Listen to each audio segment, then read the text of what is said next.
Me chamo Robson Constante e começamos agora mais um programa Diversidade Sem Tabu. E hoje estamos aqui com uma convidada super especial. É a Caroline Roveda Pilger. Oi, tudo bom? Tudo bem, Carol. Prazer em tê-la conosco aqui hoje.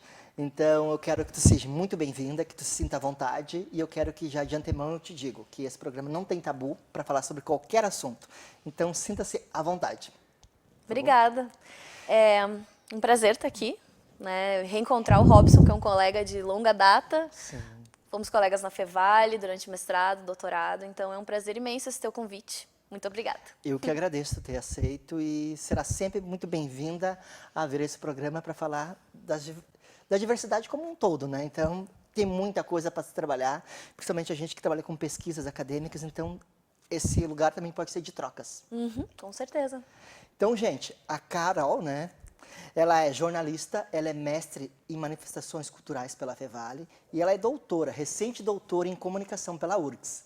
Então, um dos meus motivos para eu ter convidada foi já conheci a Carol, mas pela questão da tese dela de doutorado, que tem uma grande relevância e um impacto para a sociedade, principalmente para uma sociedade extremamente preconceituosa, não é mesmo? É verdade. Eu acho que toda pesquisa acadêmica, ela tem que ter, né, um cunho social, um impacto social. Né? Não só a gente tem que pensar que ela é necessária dentro da academia, né, como uma pesquisa, quando a gente vai fazer um estado da arte, que a gente chama, que a gente vai pesquisar o que está sendo pesquisado na nossa área, né? A gente vê que existe uma lacuna para a nossa pesquisa. Mas ela tem que fazer sentido para a gente, enquanto pessoa, né? A minha pesquisa me move pessoalmente, depois a gente vai falar sobre isso. Sim. Mas também um impacto social. E para mim foi muito especial fazer essa pesquisa, com certeza. Mas a gente retoma ela logo em seguida, porque eu quero que as pessoas te conheçam um pouco, né? Quem é a Carol? Da onde ela veio? Tá. E é um pouco da sua formação, porque é doutora hoje, mas teve um percurso aí, né? Com certeza, um percurso. Eu me dei conta que hoje, com 34 anos, né, depois que eu finalizei o doutorado no passado, eu defendi minha tese em setembro, essa é a primeira vez que eu tô sem estudar formalmente, assim. A gente, né, nós somos pesquisadores, a gente acaba estudando, né, mesmo em casa todos os dias, mas eu estudo desde os 5 anos de idade e só agora que eu parei, assim. Sim. Então, eu sou natural de Estância Velha, né, moro em Estância Velha ainda, no bairro das Rosas, agora no momento. Sim. Eu tenho 34 anos, como eu disse, sou do signo de Capricórnio. É sempre bom as pessoas saberem, né? Nosso mapa astral. Mas, enfim. Sou de Câncer. Eu sou formada em jornalismo pela Universidade Fevale, me formei em 2012. Eu tive a orientação da professora Sarai Schmidt, que também foi a tua orientadora. Doutorado. E aí eu segui na Fevale, né, me formei e logo já entrei para o mestrado. No meu TCC de graduação em jornalismo, eu trabalhei com a questão do jornalismo, representação das crianças no jornalismo do Jornal Zero Hora. Então, eu quis olhar quais eram as representações de infância que tinha nesse jornalismo, principalmente na semana do Dia das Crianças, porque a gente sempre trabalhou a questão da mídia, da infância, do consumo, né? As pesquisas da professora Sarai também trabalham ainda hoje com essas temáticas centrais, né? Sim. Então, eu analisei 20 anos de Zero Hora para saber as representações de infância, principalmente vinculadas ao consumo. E aí eu vi uma infância erotizada, adultizada, né? Todas essas questões que a gente vai ver também, né? Questões de gênero, né? Das meninas, né? E aí depois eu entrei no mestrado. Logo que eu me formei, logo depois, no seu ano seguinte, eu fiz seleção e entrei no mestrado em processos e manifestações culturais, também ali na Universidade Fevale. Ele é um mestrado interdisciplinar, então tinha gente da comunicação, da história, das artes, enfim, né? Ele é um mestrado em estudos da cultura, né? Então a gente teve a oportunidade de fazer um diálogo muito grande, uma diversidade muito grande, né? Sim. Também temos o outro programa ali, né? O Diversidade e Inclusão, que é o qual tu fez a tua tese, né? Sim. E aí eu entrei ali e eu fiz uma dissertação em que eu trabalhei com também ainda, pensando na infância, representações de infância nas propagandas de empresas de telefonia. Então, eu analisei essas questões, né, como que eles utilizavam a criança em propagandas de tecnologia para emocionar o consumidor, né, trazendo conceitos de experiência, de emoção, enfim. Eu analisei, então, publicidades da Claro, da Oi e da Vivo, Sim. E aí eu descobri todas essas estratégias das empresas publicitárias que vendem produtos para adulto, mas também com a representação das crianças, né? Sim. Então eles se utilizavam exploravam essa emoção do relacionamento humano para vender uma tecnologia que tu precisa estar distante para utilizar. Então assim, bem interessante.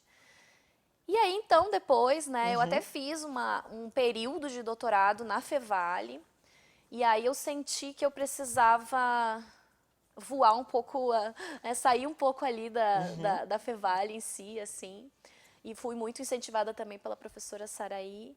E aí eu fiz 1 ano e meio ali de doutorado, fiz algumas disciplinas de diversidade, que me propiciaram então fazer um projeto, e aí eu tentei outras seleções. Eu tranquei ele na Fevale, tentei outras seleções, na PUC, na URGS, enfim. Fui selecionada em outros doutorados e optei por entrar na URGS. Era um sonho ter essa experiência na federal também, sabe? Sim, eu lembro que tu comentava. É, Né? e saí um pouco assim aqui Da Fevale também, digamos, como é que eu posso dizer? Porque tu faz a graduação numa instituição, o mestrado na mesma instituição, tu acaba tendo os mesmos professores, tu acaba ficando meio confortável, que né? confortável com as mesmas pessoas, com os mesmos, Sim. sabe? Eu queria me testar um pouco ali fora, né? Eu tava sempre sim. assim muito bem acolhida pela Saraí, que é maravilhosa minha amiga. Sim. Mas eu queria também ver como é que eu me sentia em outro lugar. No começo foi bem desafiador, né? Ir para Porto Alegre, né? E num lugar totalmente novo, mas assim foi muito interessante. Lá eu fui orientada pela professora Ana Gruzinci e pela Nízia Martins do Rosário. E aí a minha tese foi, então, eu troquei as temáticas, né? Resolvi pensar num lugar que é mais próximo a mim. Então, eu comecei a trabalhar com essa questão das mulheres gordas no jornalismo de revista feminina. Sim. Então, eu trabalho sobre pressão estética, gordofobia. E aí eu trabalho com a revista Dona. Analiso a revista Dona do Jornal Zero Hora. E eu amei o título da tua tese, né? Porque na semana passada, quando a gente vou trazer uma amiga minha que trabalhou comigo na Fevale, e o título dela, ela trabalhou sobre essa questão das gordas saem do armário e entram no close. Daí me disseram assim, nossa, mas que preconceito teu da parte de falar gordas. É que depende do tom, né? Daí eu ainda brinquei assim, de como tu vai falar o tom. Porque tu pode dizer assim, o viado, e tu chamar a pessoa do viado pejorativo também, né? Então, é a entonação. Mas eu queria ver contigo, porque não tem nada de preconceito nisso, né? Então... Não tem. Eu acho que justamente essa ideia do viado, da bicha, da gorda. A gente tem esse movimento que a gente toma para si, né, os grupos que são historicamente marginalizados, né, que sofrem esse preconceito, a gente tem uma movimentação, né, que o Raul até vai falar que é uma ressignificação, né, a gente toma o negativo e transforma em positivo. Exato. Então a gente vai utilizar, a gente vai se afirmar utilizando, né, dentro dos grupos, né, dentro do grupo LGBTQIA+, e o grupo a gente vai usar essas... O próprio queer, os estudos queer, né, o queer começou, o estranho, enfim, né, e aí a gente tem essa apropriação do termo para se afirmar enquanto grupo, enquanto um ato nós político, temos valor, né, um ato político. Então, gorda também, assim, eu passei a minha vida inteira, né, as pessoas dizendo, ela é grandinha, ela é fofinha, ela é gordinha, né, esses diminutivos, né, para tentar amenizar o que a palavra gorda, né, significa, assim. A gorda, né, é um tipo de corpo como um corpo magro, um gordo, mas a gente tem um peso, a gente vai em peso, né, então a palavra gorda já tem um peso histórico, um peso de marginalizar, um peso da violência, né, então, assim, ela por si só já é um xingamento. Enquanto magro, não, né? Magra, enfim. E aí a gente também vai trabalhar, eu quis colocar isso na minha tese também, ao decorrer da tese, a gente hoje vê muito a explosão da moda plus size, por exemplo, e a gente vê as pessoas tratando as mulheres gordas como plus size. A gente vai ver até uma transformação da mulher gorda em mulher plus size. Sim. E na verdade a gente vê como se fosse assim, uma palavra que deixa menos marginal, assim, né? Porque culturalmente já se vem trazendo isso, né? Como... E aí a gente vai ver que na moda plus size, eu tenho minhas críticas quanto à moda plus size, porque ela, na verdade, ela quer incluir, mas ela inclui excluindo, porque ela faz um segmento, né? A gente deveria ter lojas para todos os corpos, desde o corpo, sei lá, 34 ao 64, por exemplo, ou mais. As pessoas deveriam se vestir, poder ir nas lojas e comprar todas no mesmo lugar. E aí as pessoas chamam as pessoas de plus size, mas ela é um tamanho, né? Uma modelo da moda, né? Um tamanho de roupa. As pessoas mesmo gordas são gordas, e não tem nada de ruim, De ruim, né? Então, de assim, o meu pejorativo. título, falar as gordas, é porque, né, tem essa né, que chamam do fat power, né? Enfim, lute como uma gorda, tem toda essa questão, né, de ressignificar. Mas vamos lá, depois eu te explico um pouco mais. Porque eu vi, da tua tese, eu vi que no início da tua introdução tu traz a Maureen Mota, né? Como capa da revista. Isso. Então me repôs um pouco da minha adolescência também, porque a gente não via muito repórteres gordas, né? Não, é verdade. E eu acho que foi tem. o primeiro que saiu do estereótipo, né? Da jornalista magérrima, né? Como modelo. E ela fez muito sucesso. E depois do segmento também, tu traz na tua conclusão também uma parte que eu acho que foi de uma das tuas entrevistadas, que só podia ser tu mesmo fazer a tua pesquisa, né? Do teu lugar de fala. Sim. O lugar de fala ele é muito importante para qualquer pesquisa que trabalha com essas questões, né? Desses grupos que eu disse que são colocados, né, em lugares marginalizados, né? Então, o lugar de fala ele vai falar justamente sobre quem tem autorização de falar na sociedade e quem não tem. Quais vozes são ouvidas e quais outras vozes que têm que lutar muito para ser ouvidas, né? Sim. A gente vai saber, a gente vê que existe um discurso normativo, um discurso hegemônico, geralmente, né, de homens brancos, héteros, cis, né, ricos, e a gente vai ver que todas as pessoas têm que lutar muito mais para ser ouvidas. E aí o lugar de fala na minha pesquisa é justamente essa luta para essas outras vozes, né? Sim.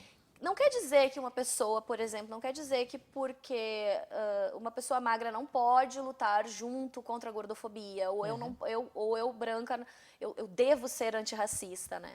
Mas é óbvio que o meu lugar de fala, eu vou sofrer algumas experiências como mulher e como gorda que me trazem, né, alguma legitimidade para falar sobre isso. Sim. Então a minha tese, ela me toca muito pessoalmente, porque trouxe para mim experiências de vida, assim, durante muito tempo. E a Maureen Mota, isso é bem engraçado, porque em 1900, a revista Dona, ela começa como um caderno do jornal Zero Hora, em 93, e em 95 a Maureen sai na capa. E na época, aí nos anos 2000, ela ficou famosa por ser apresentadora do Patrola, né? Quem é da nossa geração lembra. Sim. E ela era uma das únicas mulheres, né, gorda maior, né, que dentro do ativismo a gente tem, né, essa diferenciação de corpo, por exemplo, se eu sou uma gorda menor, ela já é uma gorda maior, então isso também faz diferença no preconceito que se vive ali, né, a gente vai pensar em interseccionalidade. E aí ela tá naquela capa, e aí na capa diz, o fim dos padrões de beleza, e aí mostra a Maureen Mota. E aí eu fiquei encucada com isso, então eu vou pesquisar a revista toda. Entre mais de 1.300 edições, as mulheres gordas aparecem em 40 capas, cerca de 40 capas. Sim. E assim, ela vai aparecer em 95 e depois uma outra mulher gorda vai ter, né, vai ser enaltecida, outra modelo gorda, por exemplo, falando, né, porque a revista Dona, ela tem uma editoria de moda muito forte. Sim. Só lá em 2002, né, então a revista passa muitos anos, e aí eu, com os números da minha pesquisa, eu fui ver, né, que fim dos padrões é esse que a revista anuncia, né? Uma falácia totalmente da revista, né? Então é bem engraçado. Eu começo a minha tese justamente trazendo isso para problematizar, sabe? Sim, eu achei um gancho fantástico, né? Porque da onde parte a tua pesquisa, né? Então, sim. Eu vejo esse isso, incômodo, né? esse incômodo, né? Eu vejo isso que é muito relativo para quem pesquisa, talvez já pela um pouco da Saraí, porque a minha tese também já começou a partir de algumas questões, né? De trazer uma imagem que se repete, que se reflete ao que a gente vai discutir, né? E essa questão das epífagres, né? Então, de como isso é importante, né? E o título, para mim, eu acho fantástico, né? As gordas saem do armário e entram no close, né? Porque no meu primeiro programa, ou no segundo, eu falei 3 frases, né? Que as mulheres não voltariam para a cozinha, os negros não voltariam para as cesalas, os LGBTQIA+, não voltariam para o armário. E agora vou trazer também usar, já que a gente terminei minha frase com armário, sim, as gordas saem do armário e entram no close, né? Porque... na verdade, esse título, ele é... a gente teve essa sacada, eu, minha orientadora desse título, justamente o título é o que representa a conclusão, né? As considerações finais da minha tese, e ele também remete a uma das matérias. No começo, ali, quando a revista começa a inserir as mulheres gordas ali, mais intensamente, é concomitante com a explosão da moda plus size. Nos Estados Unidos, a moda plus size é muito mais antiga, né? A moda para as pessoas gordas já vem há mais tempo, esse mercado. E aí, no Brasil, assim, explode em 2015, que foi bem o ano que a revista não, nada boba, né? Ela também começa a inserir marcas plus size, começa a patrocinar a revista também, né? Então, ela tem uma matéria de capa que ela fala, as plus sizes saíram do armário, né? Ela não usa esse termo gorda. E aí, com a minha tese, eu descobri que sim, a revista, ela tira, né, eu usei essa metáfora do sair do armário, né? Ela tira as gordas do armário e ela coloca num closet. Por que isso? Pensa num armário fechado, escuro, onde ninguém aparece, trancado. Elas começam a aparecer, elas ganham alguma luz, elas saem daquele espaço totalmente fechado, elas saem da escuridão. Mas elas não podem aparecer em todos os locais da revista. Porque eu pesquiso, né? Eu pesquiso quais editorias elas apareceram, sobre o que as gordas estavam autorizadas a falar, onde elas apareceram, quem eram as mulheres gordas. Aí eu vou ver questões de raça, de classe, de deficiência, de tamanho do corpo, de idade. Então, ali eu descubro que se repete uma padronização. Então, assim, a maioria das gordas são mulheres jovens, gordas menores, acinturadas, né, brancas, né, sem deficiência. Então, quando a gente vai trabalhar isso, a gente vai ver que dentro de um grupo marginalizado, como as mulheres gordas, vai ter pessoas que são ainda mais oprimidas, né? Exato. Por exemplo, não existem muitas gordas maiores negras na revista, por exemplo.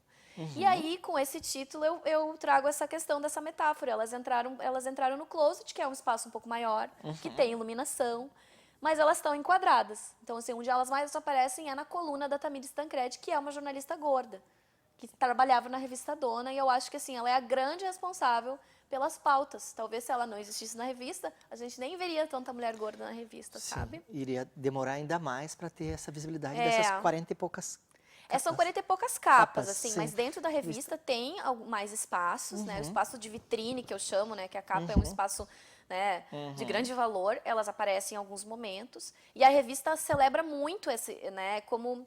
É engraçado, porque toda vez a maioria das vezes que as gordas aparecem é justamente para dizer o quanto elas se amam. A notícia é, eu sou gorda e me amo. Né? Então, a gente pensa naquela questão do jornalismo, né? De transformar uma notícia, né, em espetáculo. Uma mulher magra se amar não é notícia, porque é natural. Uma mulher gorda que se aceita do jeito que ela é, se aceitar também eu problematizo um pouco. Isso sim é notícia, porque não é normal, né? O normal é eu querer fazer dieta e se enquadrar. E me enquadrar, assim, e não gostar do meu corpo, porque ele não está no padrão. Exato. Então, a maioria das mulheres que falam de autoestima são mulheres gordas. Então, assim, é uma coisa bem interessante da revista, assim, também um outro estereótipo, né? Sim, porque a mídia, querendo ou não, ela dita padrões de beleza, de corpo, né? E é vendida para todos, né? Como corpos perfeitos, altamente manipuláveis, né? Porque é Photoshop, então cada vez mais se busca artifícios artificiais para moldar essa pessoa, que eu acho que a gente conversou um pouco antes dos bastidores, que tu tem um outro conceito, né? Na verdade, eu trabalho com alguns autores, especialmente também a minha orientadora, a Anísia. Ela trabalha com a questão de corpos eletrônicos, tem outros autores que trabalham com corpo mídia, tem o Camper, que trabalha com corpo descorporificado, mortificado. Então, a gente vai falar de corpos, né, que são corpos que não são reais, né? Eles são corpos imagem. Então, eles só têm vida dentro da imagem, né? Dentro da mídia. Então, a gente vai ver que são corpos, assim, uma asepsia da imagem. A gente vai ver que hoje a gente está mudando um pouco isso. A publicidade está começando a inserir, né? A gente está começando a ver fotografias de famosas, né? Sem Photoshop. Mas a gente ainda tem um padrão, né? Que é dessa imagem que não é viva, digamos assim. Ela não tem rugas, ela não tem marcas, né? Ela não tem a gordura. As próprias gordas de Dona são gordas, mais padronizadas, elas têm também a imagem ali, né, os corpos mexidos, editados, né. Sim. E a gente vai ver, então, uma mídia que vende, né, na verdade, é uma mídia que vende um corpo, né, uma mídia que coloniza corpos, né. São corpos brancos, né, são corpos magros ainda hoje, apesar da gente ter algumas inserções. Sim. Mas o bom é que a gente vem problematizando, né? Ainda falta sim. muito, mas a gente vem desconstruindo isso. Mas com certeza a mídia, né? Como a professora Saraí também já sempre trabalha, existe uma pedagogia da mídia, né? A mídia Exato. ensina como os corpos, mas eu acho que hoje em dia a gente tem uma capacidade de problematização bem grande também. A gente não tá mais assim, a mídia domina tudo, Sim. mas ainda é preciso se Sim. pensar bastante sobre isso. Há um caminho, né? Porque querendo ou não, eu já escutei tantas vezes, a gente já escutou tantas vezes a frase de algumas mulheres dizer, também homens, né? Quando eu tiver o corpo perfeito, eu vou pra praia. Ah, sim. Existe até um movimento, a gente vê as redes sociais, agora a gente vê assim, os feminismos contemporâneos, a gente vai ver muita diversidade no feminismo e a luta, né, volta a várias outras lutas de outras épocas, né, e agora a gente tem um movimento anti-gordofobia, ele é um resultado dessa multiplicação dos feminismos, né, Exato. de várias frentes feministas, vários ativismos. Essa palavra gordofobia, ela é muito atual. Ela não existe, não faz pouco tempo que ela está em alta. E as redes sociais são um lugar onde esses feminismos explodiram também. Isso é bem interessante de se pensar. Algumas autoras trabalham com quarta onda. Eu não gosto de trabalhar com ondas, porque a gente tem toda uma história de um feminismo branco, de elite, né? Eu, na minha tese, trabalho justamente com feminismos negros, decoloniais, que também desconstrói essa história do feminismo, né? Que começou com demandas de mulheres brancas, burguesas, que não faziam nenhum sentido para as mulheres negras, por exemplo. Exato. Então, essa questão dessa luta nas redes sociais, a gente vai ver vários movimentos, né? Movimentos anti-gordofobia e tudo mais, que tentam desconstruir, né? E a gente vai ver também uma coisa muito interessante, que muitas pessoas não entendem a luta, né, anti-gordofobia, justamente para lutar para os corpos não serem mais estigmatizados, né? A gente vai ver muita gente falando que vocês estão negando, né? Justamente a gente nem usa o termo obesidade, a gente usa corporalidades gordas mesmo. E para tirar esse lugar de patologização do corpo gordo, como se ele fosse doente, como se ele fosse preguiçoso, como se as pessoas, né? Tem vários outros, né? Várias outras questões envolvidas. E às vezes uma pessoa gorda, ela morre não por causa somente ou não por causa de ser uma pessoa gorda, mas pela exclusão e pelo estigma que às vezes até vem da própria área da saúde. Né? Ela vai no médico e ela sofre constrangimento, ela vai num hospital, não existe macas grandes o suficiente para ela, não consegue nem fazer exame. Então, assim, essa pessoa vai sendo automaticamente, né? A gente vive numa sociedade estruturalmente gordofóbica, porque a gente não vê espaços. Né? Às vezes no ônibus, na catraca, no cinema. Então a pessoa ela vai vendo que aquele mundo não é para ela. Então ela vai se excluindo, vai se deprimindo e muitas vezes deixa de procurar ajuda quando precisa. Quando tem alguma doença, por exemplo, alguma questão assim, deixa de procurar. E isso pode agravar. E isso é o preconceito e o estigma que faz. Então a nossa luta é para isso. Para que as pessoas possam... E assim, se eu quiser emagrecer, eu posso emagrecer. Se eu não quiser emagrecer, eu não emagreço. Mas que eu consiga ser feliz, que eu consiga ir para a praia com o meu corpo de hoje. Não esperar para o dia um corpo que talvez nunca venha. E aí eu não faço nada da minha vida esperando esse corpo, né? Sim. É exatamente isso que eu queria entrar contigo. A questão do preconceito, a questão das mídias, né? Tu finaliza, no final da tua tese, tu traz, né? Não, foi nos teus agradecimentos, já logo de início, tu coloca lá a hashtag gordofobia não é piada, né? E por quê?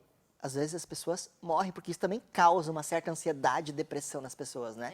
Tu falando agora, teve que virar lei para que espaços, digamos, como o teatro, tivesse um assento especial para as pessoas. Então tu vê que a sociedade, se não tivesse esse movimento por trás, se não fosse, não... Digamos, é tudo demanda luta, né? Demanda então, assim, luta, a gente né? sabe Senão... historicamente que todo mundo, todos os grupos tiveram que lutar, né? As mulheres tiveram que lutar, as pessoas negras tiveram que lutar. Enfim, tudo isso é sempre uma demanda, né, de luta. E eu acho que essas questões...